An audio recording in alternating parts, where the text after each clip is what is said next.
সুপ্রিয় দর্শক, আমি আলপনা হাবিব আপনাদের সবাইকে শুভেচ্ছা জানাচ্ছি আলপনার রান্না আলপনাস কুকিং থেকে। আজকে আমি আপনাদের জন্য নিয়ে এসেছি একটা মজাদার ফিউশন আলুর চপ। আলুর চপ বলতে আপনারা কি বুঝেন? ঝাল ঝাল ঠাসা কিমা দিয়ে একটা মচমচে আলুর চপ। কিন্তু এইটা ঝাল ঝাল বটে, কিন্তু একটু পাশ্চাত্যের ঢং আছে। এই মজাদার আলুর চপের নাম দিয়েছি আমি আমার দুর্নাম সমৃদ্ধ ঘি দিয়ে ঘি চপ। এই মজাদার ঘি চপটি বানানোর আগে চলুন আমরা একটু দেখে আসি এটা বানাতে কি কি লাগে।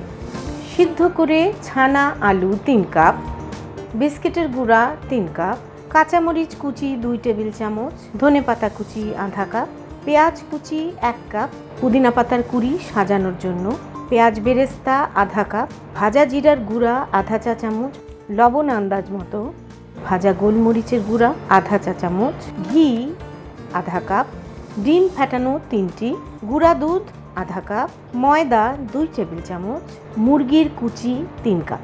দেখলেন তো কী কী লাগে। আমরা তাহলে এখন রান্নায় চলে যাই। প্রথমেই আমি তৈরি করব মুরগির পুরটা।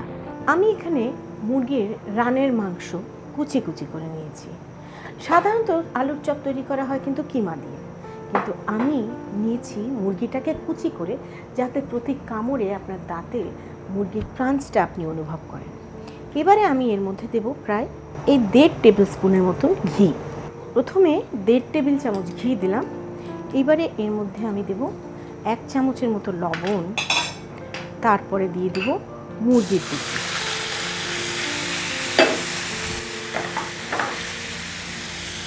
এই 2 কাপের মতো মুরগির কুচি রান্না করতে 1 টিস্পুনের মতো লবণ লাগবে।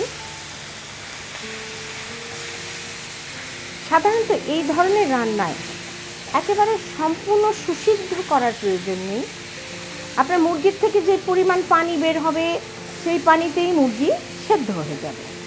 আলুর চপ আপনি চাইলে কিমা দিয়ে করতে পারেন, মুরগির কিমা, গরুর কিমা, যে কোনো কিমা দিয়ে করতে পারেন, কিন্তু এই বিশেষ চপটি আমি মুরগির রানের মাংস দিয়ে করেছি, বোনলেস রানের মাংস। দেখুন মুরগির গোলাপি রঙটা ফিকে হয়ে আসছে। ফিকে হয়ে যখন এটা একটু এরকম ব্রাউনিশ কালার চলে আসবে, তখনই আমি বুঝবো যে আমার মুরগির মোটামুটি রান্না হয়ে গেছে। আমি আমার রান্নার বইয়ে এটার অনেক ডিটেইল প্রণালী দিয়েছি। হোয়াইট সস বানাতে হবে মুরগির সাথে। এবার আপনাদের জীবনটাকে আরও সহজ করে দেব। এবার আমি এতে দিয়ে দেব পেঁয়াজ কুচি, কাঁচামরিচ ও ধনেপাতা কুচি।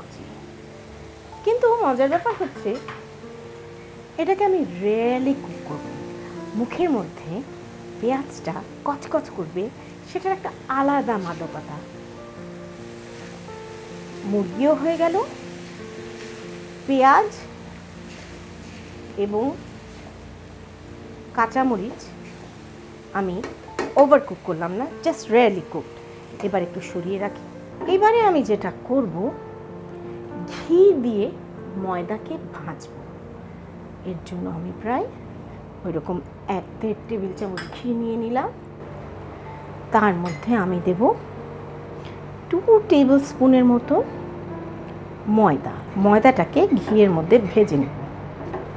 ময়দাটা কিন্তু একটা বাইন্ডিং নিয়ে আসবে স্টাফিংটার মধ্যে। একটু ভালো করে ভুনা ভুনা হতে হবে ময়দাটা। দেখুন বেশ ফুলে ফুলে উঠেছে ময়দাটা। এখন এর মধ্যে দুধ ঢেলে দিলেই কিন্তু হোয়াইট সস হয়ে যায়, কিন্তু আমি সেই ঝামেলায় যাব না। আবার আমরা ফিরে আসি আমাদের মুরগিটাতে, এবং এই ভাজা ময়দাটাকে আমি এই মুরগির মধ্যে ঢেলে দেব। তারপরে কি করব জানেন?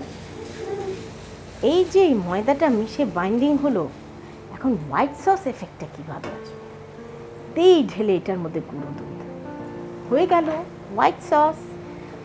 মুরগিরও ভিতরে পানি ছিল এবং এই ময়দাটা মিশে ব্যাপারটা একেবারে হোয়াইট সস। এখন আপনি যদি মনে করেন একটু আর্দ্র রাখার জন্য, এতে আমি একটু পানি দেব।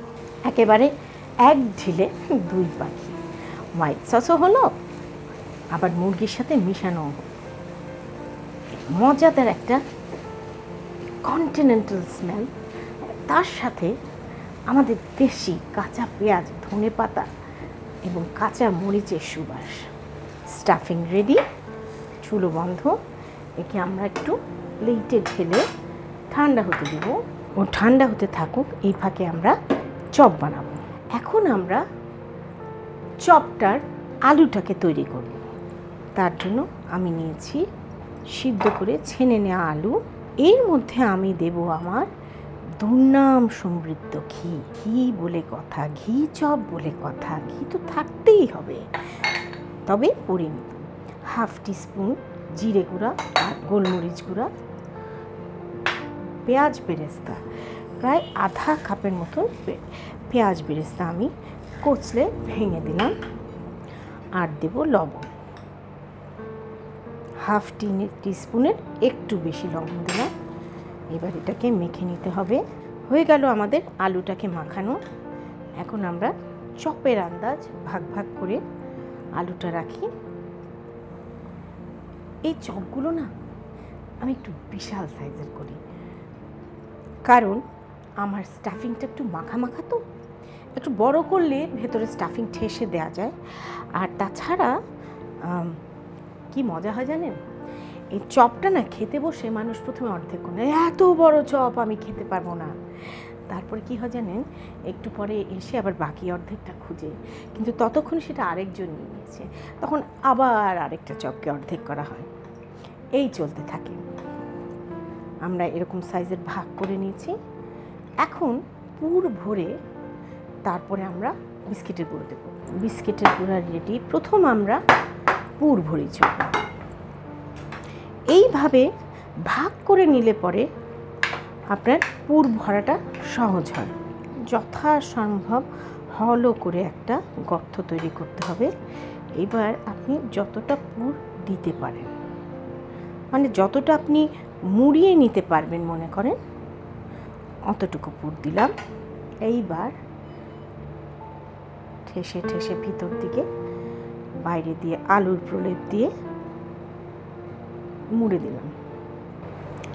একটু খেয়াল রাখবেন যেন চতুর্দিক সিকিউর থাকে, কোনোভাবে পুরটা ফুঁড়ে বেরিয়ে না আসে। এবারে এই চপগুলোকে বিস্কিটের গুঁড়ো দিয়ে ডিমে দেব। বিস্কিটের গুঁড়ো দিয়ে ডিমে দেবো মানে ইউজুয়ালি আমরা চপ বানাই ডিমের ডুবিয়ে তারপরে বিস্কিটের গুঁড়ো, কিন্তু এই চপগুলো না একটু পেলব, খুব সহজে ফেটে যেতে চায়। সেহেতু এটাকে সিকিউর করার জন্য আমাকে বিস্কিটের গুঁড়ার ডাবল কোটিং করতে হবে। সেই জন্য আমি প্রথমে শুকনো বিস্কিটের গুঁড়ায় জাস্ট গড়িয়ে নিব চপগুলোকে। এই ফাঁকে আমরা একটু তেলটাকে গরম দিয়ে দিই। হয়ে গেল। এইবারে ডিমে ডুবিয়ে বিস্কিটের গুঁড়ায় দেব। ডিমে ডুবিয়ে বিস্কিটের গুঁড়ায় দেওয়ার সময় আপনারা সব সময় একটা জিনিস খেয়াল রাখবেন, সেটা হচ্ছে ডিমে থাকবে একটা হাত আর একটা হাত থাকবে বিস্কিটের গুঁড়ো। কোনো সময় দুইটা হাতকে মেশাবেন না, তাহলে একেবারে মাখামাখি হয়ে যাবে। এখন আমার ভাজার পালা।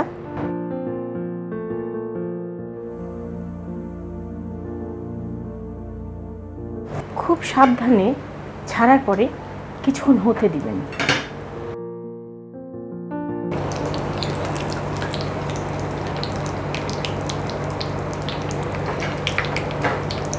এবারে একটু সাজিয়ে দেব।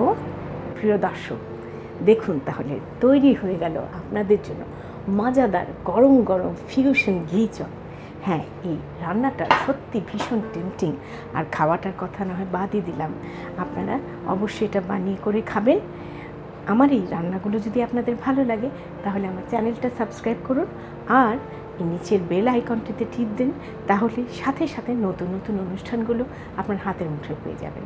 সবাই খুব ভালো থাকুন। বিদায়।